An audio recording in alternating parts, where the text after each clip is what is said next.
Assalamualaikum warahmatullahi wabarakatuh. Alhamdulillahirabbil alamin wa bihi nasta'inu ala umuri dunya waddin. Wassalatu wassalamu ala asrofil anbiya'i wal mursalin wa ala alihi wa sahbihi ajma'in, amma ba'du. Alhamdulillah, kali ini kita bisa berjumpa lagi dalam kesempatan yang insyaallah penuh dengan barokah, karena kali ini kita akan bersama-sama menyimak kajian Gus Baha,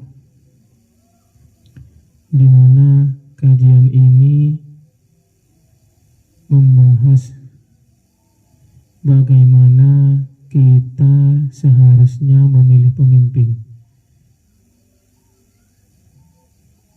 Semoga kita semua bisa mengambil hikmah dan bisa mengambil pelajaran dari apa yang disampaikan oleh Gus Baha kali ini.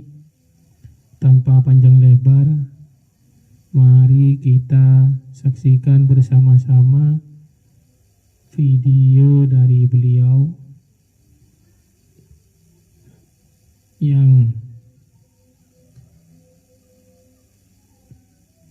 dalam kesempatan kali ini Gus Baha juga didampingi oleh para habaib, salah satunya yaitu Habib Bidin. Tanpa panjang lebar, mari kita tonton bersama-sama kajian beliau. Assalamualaikum warahmatullahi wabarakatuh. Bismillahirrahmanirrahim. Alhamdulillahirabbil alamin, wassalatu wassalamu ala asyrofil mursalin sayyidina maulana Muhammadin wa ala alihi washabihi ajmain, amma ba'du. Ingkang sangat kita hormati guru kita bersama Kiai Haji Ulil Albab Arwani, wonten para habaib, utamanipun Habib Zainal Abidin Al-Kaf, para umara yang saya hormati, ada PLT Bupati Bapak Haji Hartopo, ada Bapak Kapolres dan Dim dan yang mewakilinya semua yang saya hormati. Meneruskan ngaji di Madinatul Ilmi di Habib Bidin, ini ngaji hiwalah, ini diligerkan. Harusnya ngajinya di Habib Bidin tapi diliger ke sekda. Sama saja supaya kelihatan rukun antara Habib dan Umar. Karena kata Habib Bidin nggak apa-apa Gus gitu. Ya memang rukun gitu. Jadi ini nggak pencitraan ya. Bukan pencitraan tapi memang rukun gitu. Seperti yang dikatakan Kiai Haji Ulil Albab tadi, atau yang biasa kita sapa Gus Bab, bahwa jihad itu dari kata jahada yujahidu mujahadatan. Kalau masdar mujarotnya jahida dan baca jahada jadu jahdan wa jihadan, itu maknanya serius menekuni sesuatu. Jadi tidak harus bentuknya perang. Tapi Islam juga jangan anti perang, karena andaikan Islam itu tidak punya konsep perang, itu juga kita bingung saat kita dijajah Belanda. Jadi sesuatu itu pasti akan ada momennya, ada pembenarnya. Disebut kalau dalam fikih muqtadul hal. Saya masih ingat beberapa cerita lesan. Dulu perang itu harusnya 7 November. Bung Tomo datang ke Mbah Hashim. Tapi kata Mbah Hashim jangan, katanya. Kiai bagian nyeblokno pesawat urung teko. Walhasil nunggu Ki Abbas dari Buntet Pak Kapolres itu doanya spesial untuk menjatuhkan apa? Pesawat. Saya kebetulan banyak kenal sama cucu-cucu Ki Abbas Buntet. Tanggal 10 datang terus perang dimulai. Dan itu menjadi perang sejarah karena jenderal dari Belanda ya, dari Inggris ya, itu sampai meninggal. Jadi siapa Malabi ya? Jadi intinya Anda jangan berpikir bahwa negara ini didirikan hanya oleh umarok. Bahkan sebelum ada negara, yang sudah ada itu ulama. Dulu para wali songo sampai para kiai era kemerdekaan itu sudah membentuk satu komunitas. Di situ ada ketua pondok, ada bendahara, ada macam-macam. Sehingga kiailah yang bisa menggerakkan publik untuk melawan Belanda. Karena kiai ini juga yang memegang otoritas publik. Ketika seorang Basim Asy'ari memfatwakan jihad itu fardhu ain, maka semua orang berpikir harus jihad melawan kehadiran Belanda atau penjajah mana saja. Tapi itu satu sisi ya.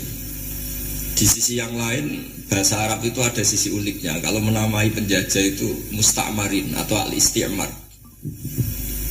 Istimar itu meramaikan dunia. Karena memang bangsa kita dulu itu ya aneh. Tapi nak sampean ngrasani teman-teman ya kualat itu bae-bae jenengan. Kita ini dulu memang ya agak aneh. Belanda itu sudah penjajah, tapi sama buyut-buyut kita dipanggil Doro. Bisa kamu bayangkan kiai saat itu untuk mengingatkan masyarakat pentingnya melawan Belanda. Uang manggil Belanda saja Doro, tuan. Terus kemudian kita berfatwa melawan Doronya. Jadi benahi ilmunya saja wis sak penggawean kira-kira. Jadi ngelola orang bodoh itu ya kangelan. Enggak dikelola itu bangsa kita, dikelola itu ya rodok goblok banget. Wong ngundang penjajah kenapa? Doro. Jadi itu PR besar. Tapi kiai itu punya seni untuk memberi penjelasan.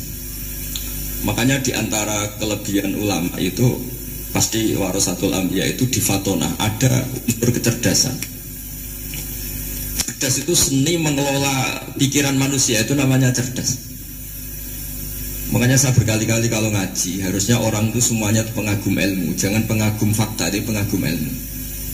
Ya saya berkali-kali mencontohkan, kalau Anda suami yang miskin, nggak punya uang, terus pulang dimarahin istri karena nggak punya uang, nggak tahu kerja, nggak sukses, harusnya kamu bangga. Anda juga kan yang berteori kalau suami nggak becus itu pasti dimarahin. Gitu. Nah, ketika menjadi fakta harusnya Anda syukur bahwa ilmu Anda itu benar. Gitu. Jadi pas istri marah, wah alhamdulillah ternyata teori saya ini benar. Ini lucu kan, teori Anda mengatakan demikian, tapi pas menjadi fakta Anda tidak siap. Nah, begitu juga menyangkut penjajah. Belanda itu sudah maju, Eropa sudah maju, Indonesia negara yang terbelakang. Di mana-mana terbelakang itu menjadi objek penjajahan. Di mana-mana yang terpelajar itu posisi menjajah. Sehingga ulama berpikir bahwa awal dari kemerdekaan adalah mengertikan yang tidak ngerti. Karena teori penjajahan pasti gitu, yang tahu menjajah yang tidak tahu, yang sudah modern menjajah yang belum modern dan seterusnya. Makanya awwalu hadzal din itu al-ilmu. Makanya nomor satu itu ilmu, pengetahuan. Di sini pentingnya sampai Islam mewajibkan thalabul ilmi fardhatun ala kulli muslimin. Karena tadi bisa kamu bayangkan 350 tahun dijajah Belanda, kita manggil mereka itu Doro atau tuan. Kayak apa? Susahnya menggerakkan masyarakat yang cara pandang masih demikian.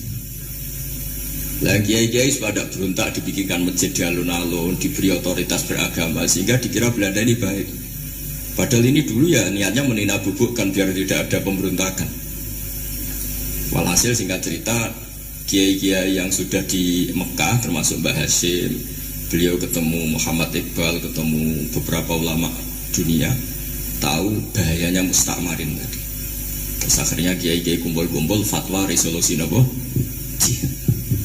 Jadi ini mukaddimah sebagai pembenaran, sebagai setuju saya sama Kiai Haji Ulil Albab bahwa nomor satu itu jihad. Tapi jihad tadi pemaknanya harus utuh. Kalau kondisi perang ya perang, kalau kondisi stabil ya jihad untuk memajukan apa?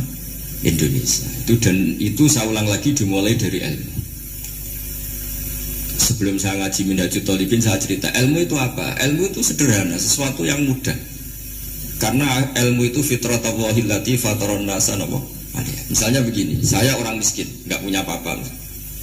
Sudah nggak punya apa-apa, nggak punya jabatan, terus keluarga yang nggak pati loyal, mungkin istri ada ngidolakan kita, bahkan anak kita sendiri juga nggak ngidolakan kita. Itu kan sial-sialnya orang, anak kita aja nggak pernah ngidolakan kita. Tapi untuk bahagia itu sebenarnya sederhana. Sederhananya begini, orang pinter itu ingin mempertahankan kehidupannya, terus pinter sampai berobat habis banyak ke Belanda, ke Jepang supaya mempertahankan nyawanya. Nah, si miskin ini kalau dia setiap makan, ya Allah, saya dengan makan ini mempertahankan nyawa saya. Sehingga makan itu satu kajian ilmiah bahwa ini luar biasa. Bahwa orang punya Alphard, punya uang 1 miliar itu tidak mempertahankan sesuatu yang pokok, yaitu nyawa. Orang tidak punya Alphard itu hidup, nggak punya uang 1 miliar hidup. Tapi kalau nggak punya nasi 1 piring, nggak punya air 1 gelas bisa mati. Artinya apa? Orang miskin itu yusyarikul aghniya, sama dengan orang-orang kaya dalam hal kepemilikan hal-hal yang pokok. Tapi kadang-kadang orang miskin itu ya nyon sewu agak belagu, sudah miskin ingin punya Alphard, sudah miskin ingin punya ya dia tersiksa. Harusnya cara berpikir nggak punya Alphard tuh masih hidup, nggak punya uang 1 miliar masih hidup. Yang punya Alphard hidupnya juga pakai nasi 1 piring, yang punya uang 1 miliar juga pakai nasi. Ya kalau itu kan sama, saya punya. Kalau gitu kan bisa miskin rasa kaya. Itu memang harus dilatih. Nah, kalau orang kaya kan rumahnya banyak di mana-mana. Memangnya kalau rumahnya banyak di mana-mana terus tidur di sini 1 jam, di rumah itu 1 jam, malah nggak bisa tidur kan? Tetap aja yang dipakai 1 kamar. Itu gunanya apa punya rumah banyak? Setidaknya zaman miskin itu dia berpikir gunanya apa punya rumah banyak yang dipakai hanya 1. Meskipun suatu saat kalau dia kaya juga berpikirnya agak rubah. Ya penting punya rumah banyak biar kemana-mana punya rumah, nggak apa-apa. Tapi sementara masih miskin jangan berpikir seperti itu. Nah yang menjadi miskin kacau kan sudah miskin berpikirnya gaya orang kaya, itu kecelakaannya. Nah itu ilmu, maksud saya itu ilmu. Sehingga dulu Nabi ngajari orang miskin itu sederhana. Ketemu orang miskin sama Nabi diajarkan. Nabi diantara ajarannya begini. Ada seseorang man asbaha, orang yang setiap harinya mu'afan fi jasadi, dia sehat, aminan fi sirbi, negara dalam keadaan aman, tidak dalam ancaman. Indahu qutu yaumi, dia hari itu punya makan. Faka'an nama khizat lahu dunya bihadzafiriha, berarti dia sudah punya dunia isinya. Karena polanya sama. Buat Presiden Amerika itu yang untuk mempertahankan nyawanya ya makan pokok dan minuman pokok, bukan jabatannya sebagai presiden atau punya uang triliunan. Orang paling kaya di Indonesia juga gitu, untuk mempertahankan hidupnya juga dengan makanan pokok. Dan itu orang miskin punya. Kehidupan paling top itu apa? Ya kehidupan yang mempertahankan nyawa itu yang paling top, lainnya itu enggak. Karena mempertahankan nyawa ini super penting dan orang miskin bisa. Nah, saya berharap ilmu seperti inilah menjadikan dulu itu kuat ketika melawan Belanda. Kenapa kuat? Karena mereka gampang syukur. Barokahnya gampang syukur itu selesai dengan dirinya sendiri. Kalau bahasa intelektualnya itu orang kalau sudah selesai dengan dirinya sendiri bisa berpikir memanfaati pada orang. Nah, dulu orang-orang miskin ketika era sahabat, termasuk era para ulama yang mendidik para umatnya, itu selesai dengan dirinya sendiri. Nah sekarang banyak orang miskin juga termasuk orang kaya, bahkan belum selesai dengan dirinya. Wah itu angel, ngajak jihad angel, karena dengan dirinya saja belum selesai. Maka masyhur itu kan ketika perang Tabuk ada orang datang, kira-kira kalau Indonesia pakai beras 4 kilo, ya Rasulullah yang 2 kilo tak kasihkan keluarga kami supaya bisa makan, yang 2 kilo tak kasihkan jenengan untuk biaya perang. Perang Tabuk itu perang tersulit, disebut perang Dzil Usra. Sekarang hitung saja, ini coba dihitung, mungkin yang bagian kasir tahu. Kalau 2 kilo kali 3.000, umat Islam pas itu sekitar hampir 3.000, itu sudah 6.000 kilo. 6.000 kilo itu artinya apa? Orang miskin ketika perang membiayai dirinya sendiri, itu satu. Kedua, dengan mental memberi, orang ini tidak tamak. Barokahnya tidak tamak, tidak nyalahkan yang kaya. Efek dari itu apa ketika perang Tabuk? Sumbangan dari Sayyidina Utsman yang jumlahnya besar sekali, yaitu diantara 1.000 dinar. 1 dinar kira-kira 4,25 gram, berarti sekitar 4.000 gram. Itu bisa diberikan alat perang. Sumbangan dari Abu Bakar juga bisa dipakai beli kuda untuk perang. Nah bayangkan kalau kebutuhan orang miskin ini untuk makan itu nggak mau urun. Wah usaha miskin nggak perlu urun, usaha miskin dipakai alasan terus. Maka jumlah 3.000 ini akan mengurangi anggaran untuk belanja peralatan perang, karena untuk konsumsi orang miskin. Udah gitu kadang mangane tanduk itu kan repot. Wes miskin mangane tanduk, nak antri mo kan ribet. Artinya apa? Perang ini tidak fokus karena ngurusi konsumsi untuk orang-orang miskin. Nah, dulu zaman Nabi orang miskin pun semuanya heroik.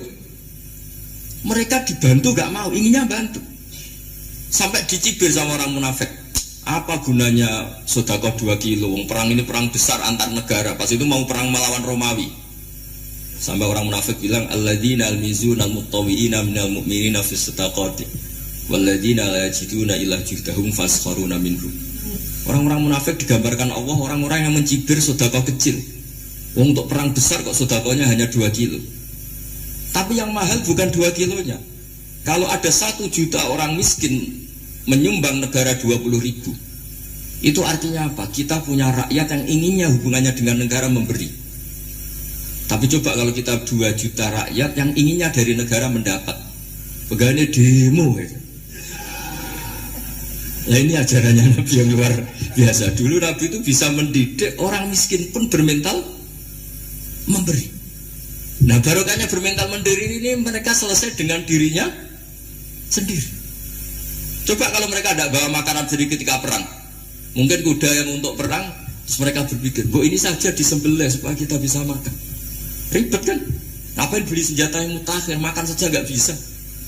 Tapi barokahnya mereka urun sendiri. Mereka selesai dengan dirinya sendiri. Ini hebatnya didikan Rasulullah Shallallahu Alaihi Wasallam. Lah dulu Mbah Hashim dan kawan-kawan itu berhasil mendidik seperti itu. Santri yang miskin-miskin itu kalau ngaturi kiai duweni telo itu kayak no telo. Duwene wi ya dikakno wi. Jika kiai sing wis mapan-mapan, misalnya kados kula wonten kan mun setengah mapan. Ya akhirnya ya iso mangan wi. Jebule wi ku ya enak. Santri ya seneng mergo kiai ini seneng pancen wis suwi mangan pizza misalnya. Ya tapi nek sing melarat terus aku melarat kiai tak kei wi mosok doyan.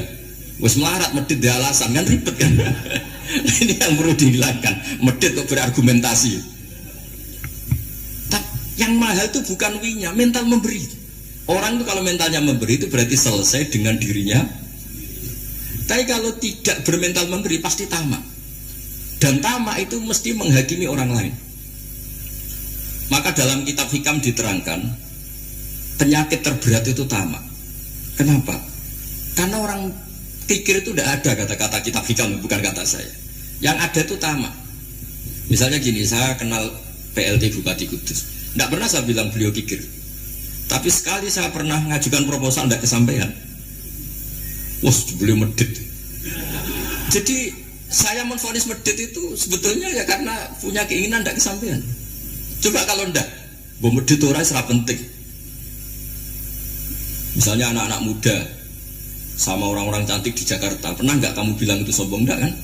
Jadi setelah kamu bilang, Mbak aku ingin kenalan mbak sampean, terus dia agak mau, baru kamu bilang sombong karena keinginan kamu tidak. Nah, bayangkan kalau orang bermental tomak, kayak apa bangsa ini? Nah, sahabat itu dididik oleh Nabi, tomak itu selesai karena keinginan mereka memberi. Sehingga Indonesia bisa merdeka begini itu barokahnya didikan ulama, semuanya ingin memberi. Dulu belum ada negara, tentara-tentara kemerdekaan kalau di kampung-kampung itu ya dibiayai donatur-donatur, termasuk bahasa saya, buir saya dulu. Itu berapa ton aja beras untuk pasukan Hizbullah, pasukan TNI. Di Aceh ada Daud berih, ada baca beruah. Jadi baca aja kayak kira asap ada yang berih, ada beruah. Saya juga gak tahu orang Aceh kalau baca berih nyumbang berapa emas untuk kemerdekaan Indonesia. Yang Kesultanan Jogja Legowo, Jogja tidak lagi negara tapi diberikan bagian dari Indonesia dan seterusnya. Nah, jadi semua ini barokahnya didikan Rasulullah SAW yang diteruskan para ulamanya bahwa nomor 1 didik masyarakat itu bermental memberi. Dengan bermental memberi apapun kecilnya ini selesai dengan dirinya sendiri. Itu kalau sampean nggak punya mental memberi nanti pulang dari Pemda, sok acara kabupaten berkata ini tak ribet itu. Awas itu, baru ngaji langsung lali berarti sampean. Sudah kalau nggak urun ini sudah luar biasa, nggak urun untuk berkat itu sudah luar biasa. Jadi itu yang makanya Nabi itu Quran dimulai wa mimma razaqnahum yunfikun. Quran mengajarkan bermental memberi, yunfikun. Nabi berkali-kali ngulang al yadul ulya khairum al yadis sufla. Dan memberi itu tidak harus nunggu kaya. Gambarannya Quran tentang orang baik itu gimana? Alladzina yunfikuna fis sarra wa dharra. Bukan fis sarra saja, ketika wa dharra juga. Saya pernah guyon sama orang kaya di Jakarta. Dia uangnya miliaran, mungkin malah triliunan. Guyon sama saya, Gus saya ini sudah sekian bangun masjid di mana-mana. Saya ini berarti hebat. Enggak kata saya. nggak ada masjid agama tetap jalan kata. Karena di kampung-kampung sudah banyak masjid kata. Masih keren tukang becak kata. Kok bisa Gus? Sampai nyumbang masjid 1 miliar, itu masjid apa kata? Ya masjid-masjid besar. Nah itu paling dipakai kubah atau menara atau apalah yang tidak mendesak. Tapi kalau orang miskin, ngutangi orang miskin itu kalau nggak utang hari itu nggak makan. Kan nggak mungkin tukang becak ke utang ada bank atau orang kaya raya kan kenal saja enggak. Mesti orang miskin utangnya sama orang miskin. Saya kalau orang kaya utang Habib Bidin mesti mau beli Innova. Karena level orang elit, jadi utangnya itu beli Innova, aksesoris Innova, seri terbaru. Tapi kalau orang miskin sama orang miskin, utangnya itu beras untuk nyawa. Artinya apa? Kalau saya diutangi Habib Bidin untuk beli Innova, itu ganjarannya itu sekunder. Tapi kalau sesama orang miskin itu ganjarannya primer. Keren mana? Hutang-hutangannya orang miskin sama orang kaya. Satu menyelamatkan nyawa, satu menyelamatkan citra. Dia baru sadar, ternyata orang miskin lebih hebat ketimbang saya, lebih hebat, tapi tidak usah ditiru kata saya. Cuma dia menjadi tidak sombong sekian miliar yang disumbangkan ke masjid karena dia menjadi tahu ternyata itu tidak banget. Nah kecuali masjid-masjid yang kamu nyumbang memang masjid perintis di daerah-daerah yang belum ada masjid. Kalau masjid-masjid besar itu kan kadang kebutuhannya sudah selera, bukan pokok. Nah saya ini cerita ya, jadi supaya orang tahu lah. Zaman Nabi itu orang sudah selesai semua dengan dirinya sendiri. Jadi maksud saya Islam nggak apa-apa tanpa masjid itu masjid yang sudah sifatnya selera. Indonesia kan masjid sudah sifatnya selera semua.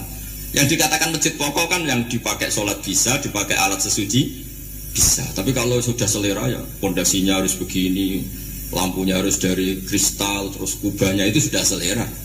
Nah rata-rata sumbangan yang miliatan itu kan sudah ke selera. Sementara orang miskin utang-utangan sama orang miskin untuk menyelamatkan apa coba? Nyawa.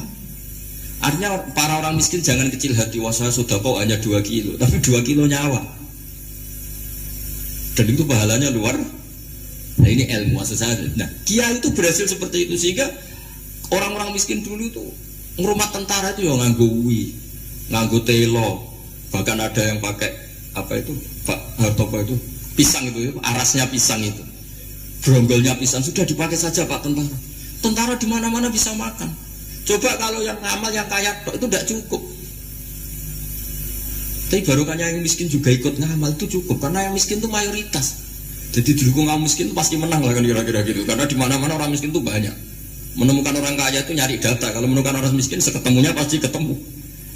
Dan orang miskin ini dididik ulama untuk berkontribusi.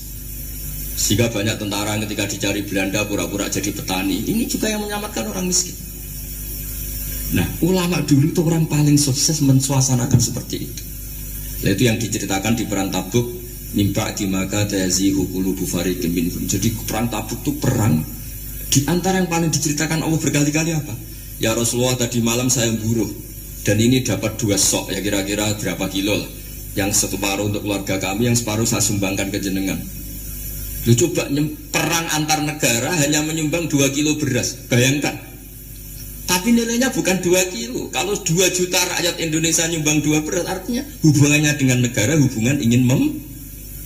Dan barokahnya hubungan ingin memberi, ora pati kecangkeman toma, ora pati kakean menuntut. Ini yang mahal itu yang gak ternilai itu.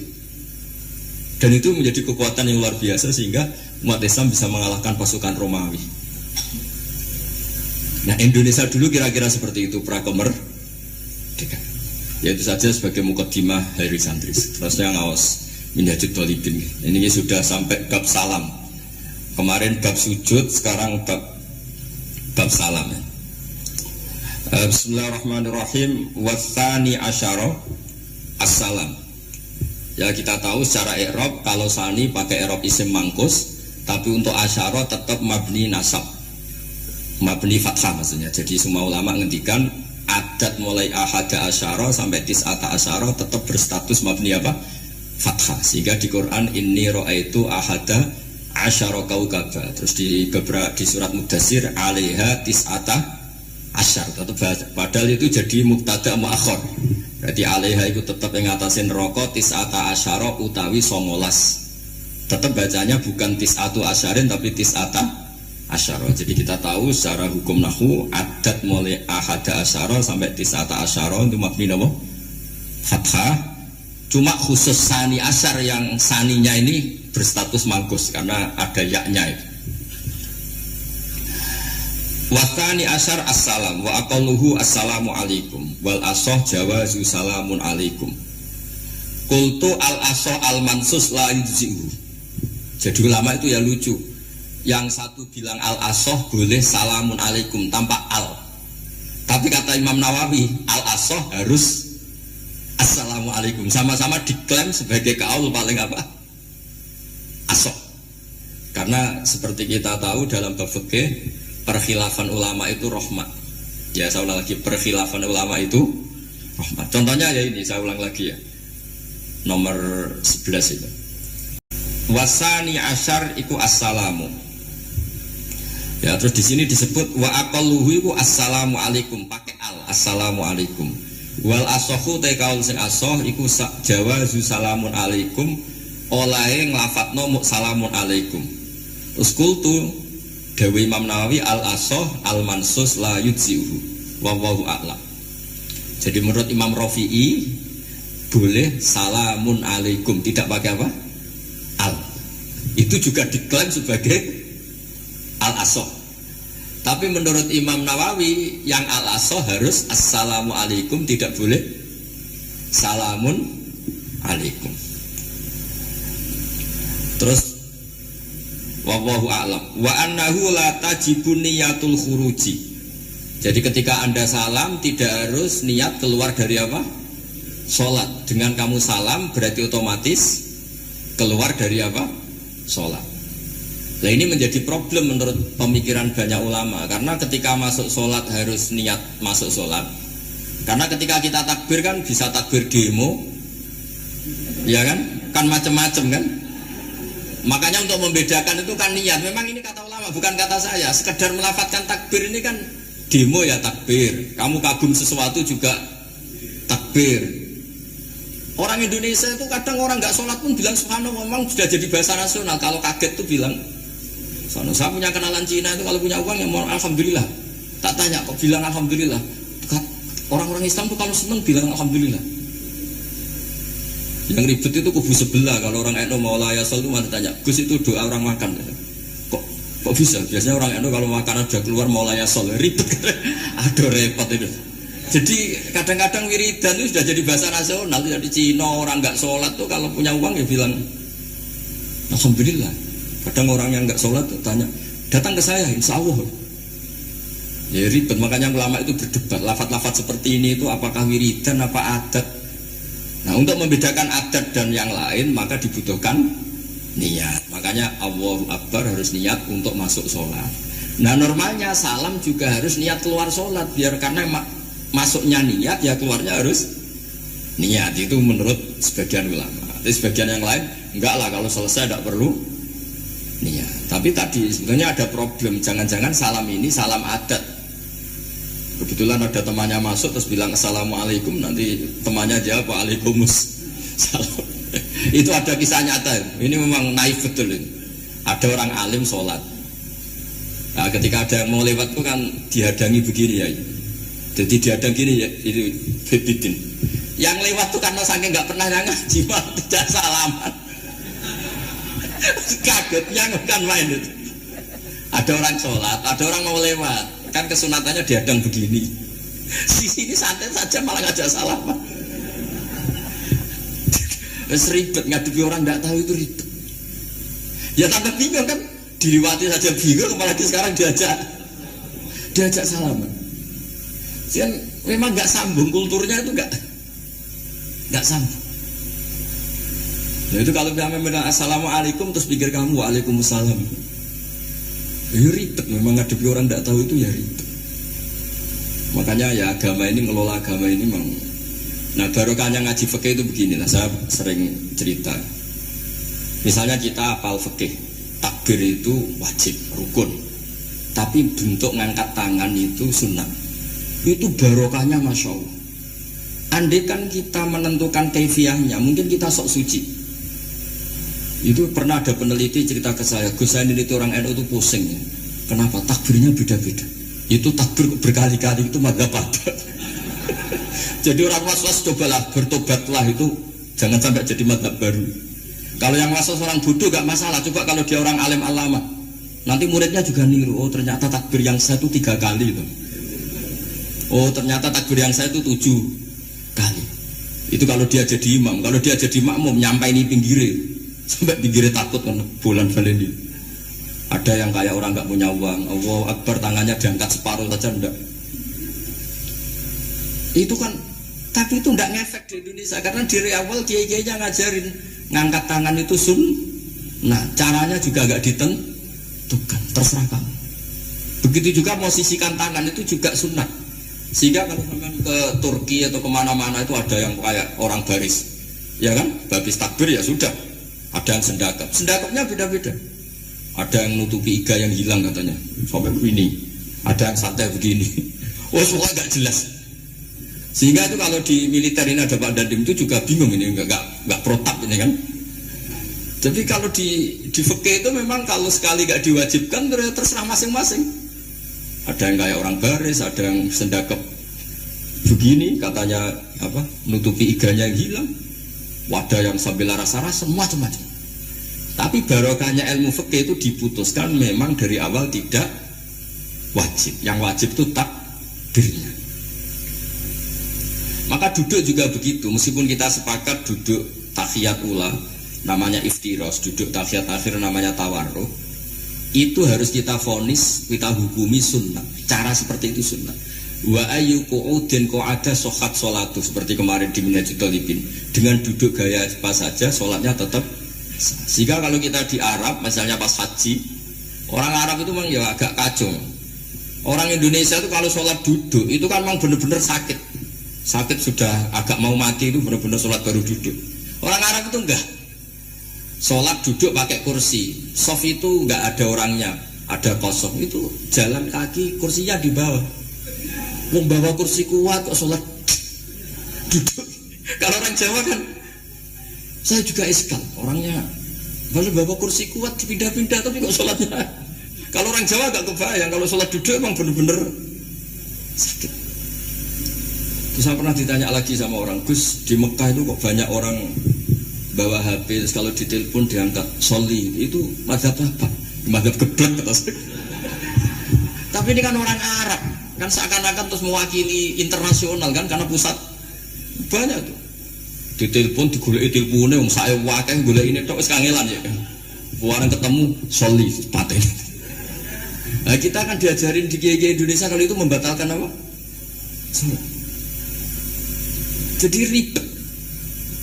Nah barokahnya kitab-kitab seperti ini, meskipun kita di Indonesia itu mengikuti panduan yang diarahkan atau yang dibagukan oleh ulama-ulama dulu. Nah Indonesia itu makanya berkah. Saya sering ketemu ulama Mekah itu kalau muji haji Indonesia luar biasa. Bukan sekedar sopannya, memang cara hajinya itu nyari kaul yang disepakati itu sah. Karena memang dilatih KBIH, dilatih Kemenang, masih dilatih kiai setempat.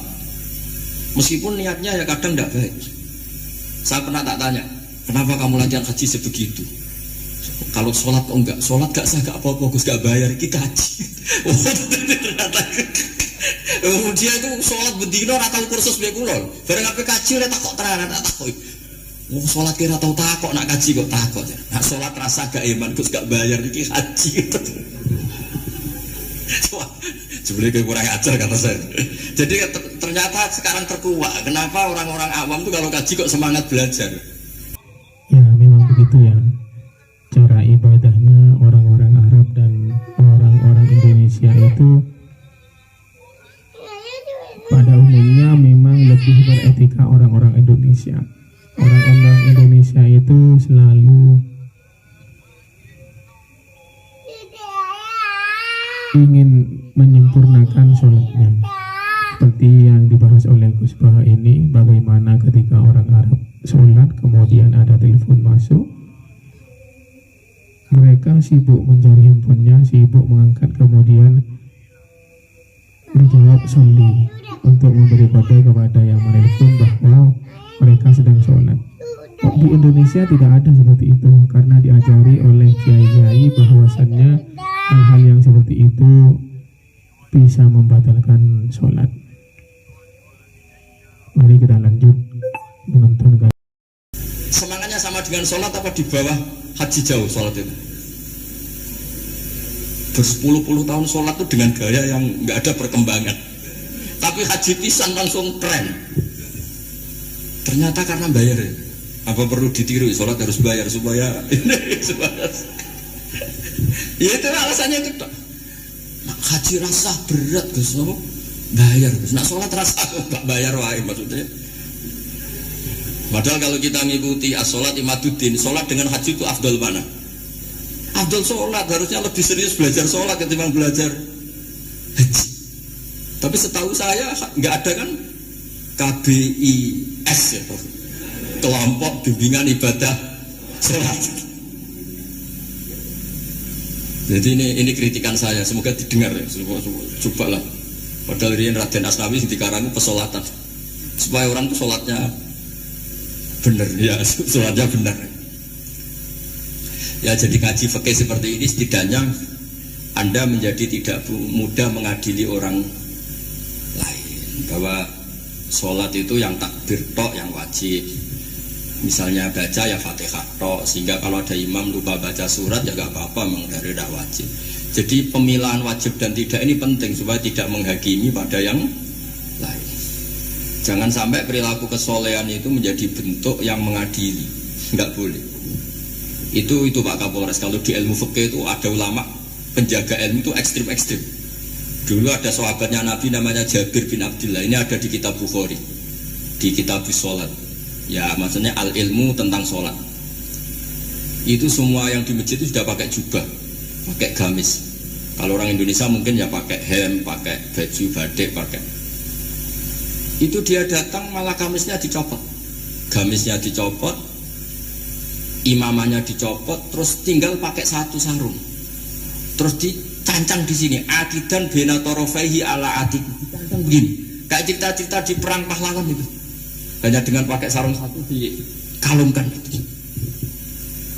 Terus ada orang-orang tabiin bilang gini, ungzuru ila ashabi Rasulillah, ini sahabatnya Nabi kok sholat dengan cara seperti itu, nggak islami banget, nggak keren banget lah. Terus kata Jabir bin Abdullah, saya sengaja melakukan ini supaya kamu tahu bahwa batas aurat yang dimaksud Nabi seperti ini.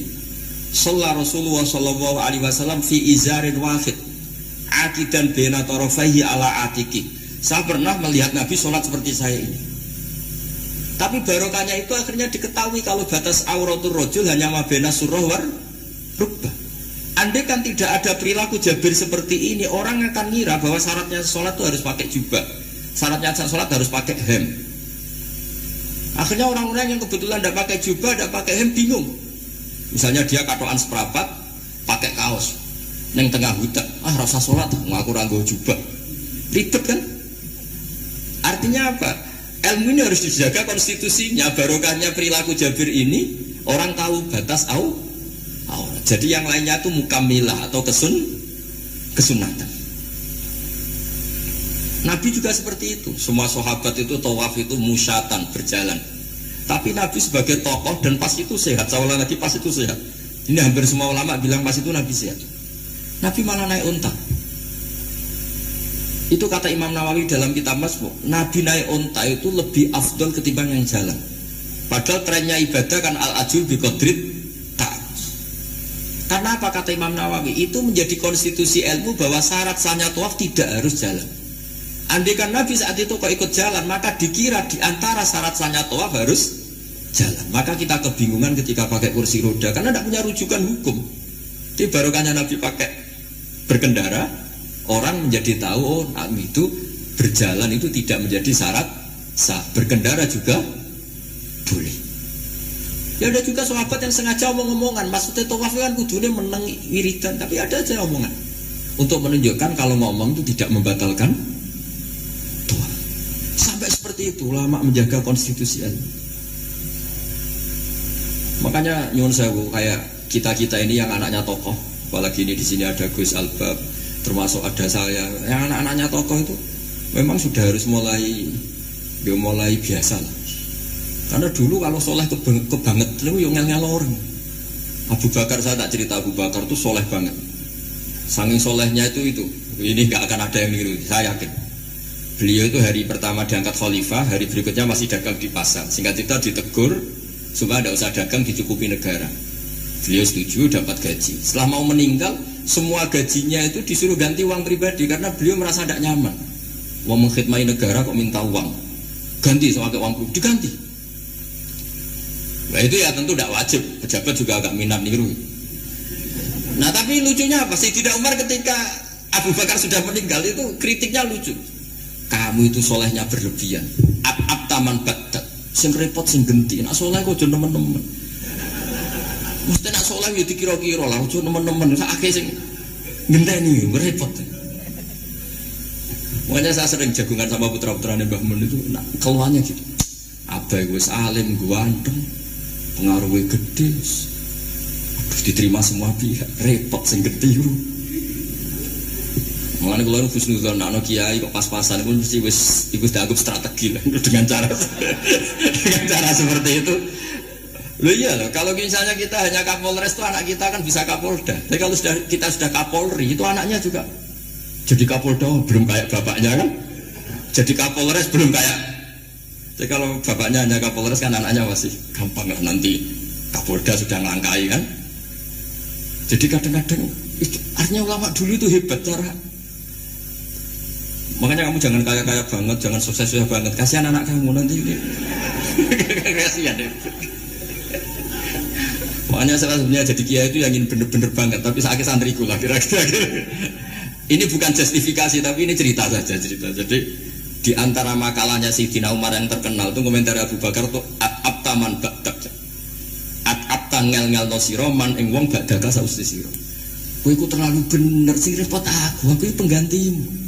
Enggak aku maksa soleh tetep ora koyo Abu Bakar. Maksa soleh nek koyo gue nak soleh kira-kira lah aja nemen-nemen gitu. Penggantinya. Ini cerita ya, jadi sama benar.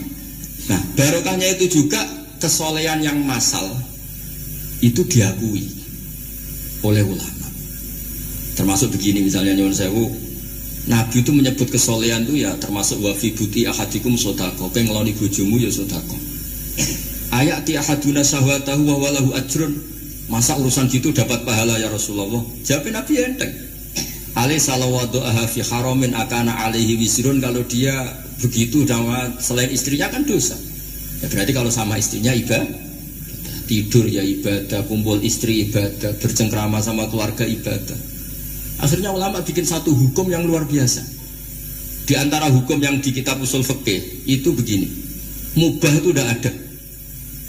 Itmamin mubahin illa wa yatahaqqaqu bihi tarku haramim ma fa'il zamu minas sukun tarkul qatli wa minas sukut tarkul qadzaf wal ghibah. Sehingga kita ulama misalnya melihat orang kampung sekatokan seperapat neng omah ngomel mbek bojone, mbok ngomel mbek anake, ini luar biasa karena tidak di diskotik, tidak di tempat-tempat yang seperti itu. Ana wong neng omah ngelamun rokokan delok tikus liwat misalnya. Lumayan delok gambar porno. Itu ada ulama yang berpikir itu karena tidak ada sesuatu yang mubah kamu lakukan kecuali saat itu Anda meninggalkan keharaman. Makanya kata ulama mubah itu tidak ada. Karena saat melakukan mubah artinya Anda tarkul haram. Wa tarkul haram wajib, berarti fal mubah wajib. Sehingga ulama misalnya sampai turu mulai barisan nanti subuh, hadza taroka zina wa taroka sariqah wa taroka kadza wa kadza. Semoga malaikat pakai usul fikih itu. Kalau malaikat pakai usul fikih itu, kamu tidur habis isya sampai subuh, hadza tarokal ma'asi kasiroh. Nah yang ribet kalau malaikatnya bagian khusuk, hadza tarokat tahajud, wa tarokal witro, wa tarokal itu ribet itu. Nah kita semoga malaikatnya yang percaya pendapat tadi. Jadi ada dua pandangan, ada ulama mengatakan mubah itu tidak ada, karena tidak ada orang yang sedang melakukan mubah kecuali saat itu pasti meninggalkan keharaman. Makanya ini sirinya kenapa dulu kiai-kiai top itu sering jagungan. Orang tahu semua lah, Mbah Zubair sering jagungan, dulu Mbah Tur ya sering jagungan di depan masjid Menoro. Karena ingin mensuasanakan bahwa untuk menikmati hidup itu tidak harus dengan keharaman. Jagungan mbek konco ya seneng, gejul-gejulkan mbek konco ya seneng. Ini anggap saja perlawanan terhadap supaya tidak nikmati maksiat. Wa qutbu hadzal al-istidzad bil mubahat, kata Imam Ghazali. Inti beragama ini adalah nikmati sesuatu yang dihalalkan oleh Allah Subhanahu. Coba ketika orang lain bisa nikmat kalau harus ke tempat-tempat maksiat, kamu cukup nikmat ketemu konco gejol-gejolokan zaman mondok podo melarate, terus diterusno saiki yo jek melarat atau cocokan melarat, itu kan keren no? Keren. Sisi tok diusir mertuane, tok diusir IP ini terus cocokan. Ndak kowe pikang gak apa-apa sabar kabeh kodok-kodok wae kan. Oh itu ibadah yang luar biasa.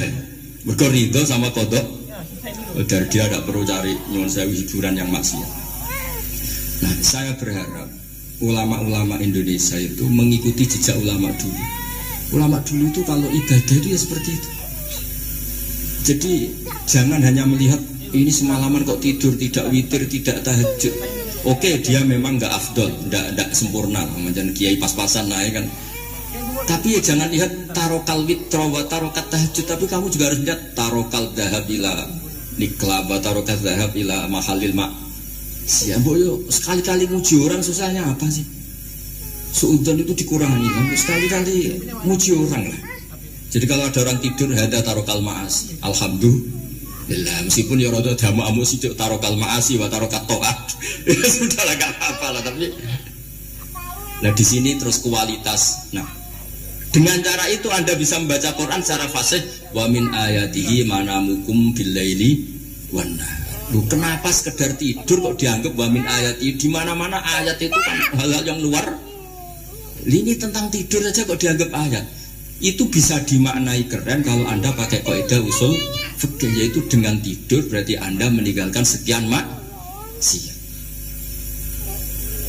Sehingga disebut wa min ayatihi mana hukum billaili wan nahar. Dan saya berharap konstitusi seperti ini jalan terus. Ya saya baca ya, sampai salam selesai.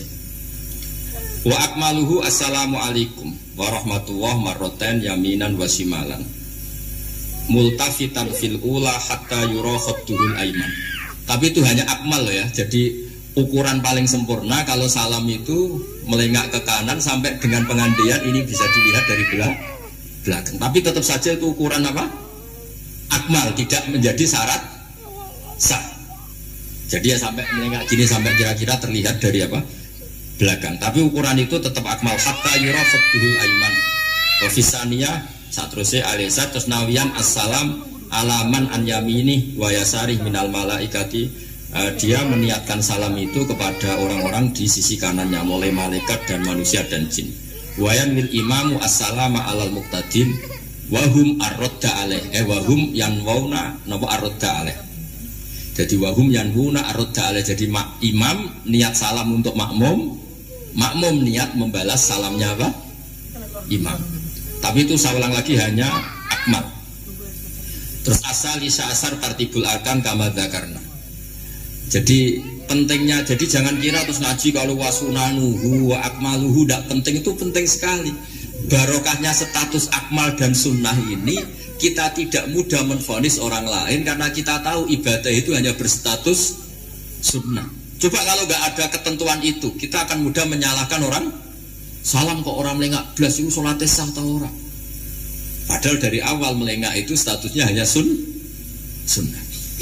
Kemudian untuk penutup supaya ini clear ya, saya pernah baca di Syarah Bukhari yaitu Fathul Bari. Nabi itu kalau setelah salam itu mubilan biwajihi alal hadirin. Jadi Nabi langsung menghadap ke timur. Andikan Indonesia menghadap langsung ke timur. Tapi uniknya para syurahul Bukhari itu menganggap itu tidak satu sunnah yang tidak jadi satu sunnah yang permanen. Tapi kata para syurahul hadis, siapapun boleh melakukan gerakan yang bisa memaklumatkan kalau sholat itu selesai. Saya ulang lagi ya. Jadi Nabi menghadap ke timur kalau di konteks Indonesia itu sebagai bentuk maklumat, ini loh sholat saya sudah. Karena takutnya apa? Orang yang dari jarak 2 kilo 3 kilo ingin makmum sama Nabi. Andai kan Nabi tidak menghadap ke timur, tetap posisi seperti sholat menghadap ke kiblat, maka orang dari luar mengira Nabi fi sholatin. Ya, Nabi masih dalam. Bahayanya apa? Kalau orang ini langsung takbir, usolli fardhu zuhri misalnya makmuman, ternyata Nabi sudah sholat, berarti sholatnya nggak sah. Kenapa? Irtibatus sholat atau robtus sholat biman huwa laisa fi sholatin, dia menggantungkan sholat dengan orang yang sudah tidak, dan itu bahaya sekali. Masa kamu sholat makmum sama orang yang sudah tidak. Nah semenjak itu terus ada aturannya ulama, siapapun yang jadi imam harus memaklumatkan diri dengan cara apa saja supaya menunjukkan kalau sholat itu selesai. Makanya adat kiai-kiai kita tetap menghadap kiblat tapi namanya astagfirullahaladzim. Itu sebetulnya memaklumatkan. Lo nak niat banter nyentak pangeran masuk istighfar diantre gak sopan blas astagfirullahaladzim. Itu sebetulnya itu memang maklumatkan iki lho jeng salatku wis bar. Nah kowe ape makmum masbuk sing ijek salat atau cuma makmum aku gitu. Sadar yang separuh-separuh ya, tidak madhep wetan, madhep kulon, madhep ngalor. Itu ya sedengan itu maksudnya sedengan. Karena memang kata Surahul Bukhari butuh itu apa? Imam punya gerakan yang menunjukkan kalau sholatnya itu selesai supaya nggak dikira fi sholatin kemudian ada yang ya clear ini kan. Jadi tidak perlu diperdebatkan kenapa sih ada yang menghadap timur, ada yang menghadap ke utara, ada yang tetap menghadap ke kiblat. Itu nggak perlu diperdebatkan, itu semuanya ada ilmunya, yaitu filosofinya apa? Ada gerakan yang menunjukkan kalau dia sholatnya selesai supaya tidak ada yang ikut. Sekali ada yang ikut berarti nanti apa? Robtus sholati biman laisa fi sholatin, yaitu menggantungkan sholat dia dengan orang yang hakikatnya sudah ada sholat. Ya nyuwun ngapunten sangat. Assalamualaikum warahmatullahi wabarakatuh. Cukup sekian video dari kajian dari Usbah, di mana di antara yang beliau bahas adalah pemimpin yang baik seperti Abu Bakar, Bahmun dan lain sebagainya. Semoga kita semua bisa mengambil pelajaran dari apa yang disampaikan oleh Gus Baha dan kita mendapatkan manfaatnya dari kajian-kajian beliau. Untuk kita semua jangan lupa tonton video ini, bagikan ke media sosial kita agar orang-orang bisa mendapat manfaat dari kajian-kajian Gus Baha ini. Kurang lebihnya dari saya mohon maaf yang sebesar-besarnya. Saya akhiri. Wassalamualaikum warahmatullahi wabarakatuh.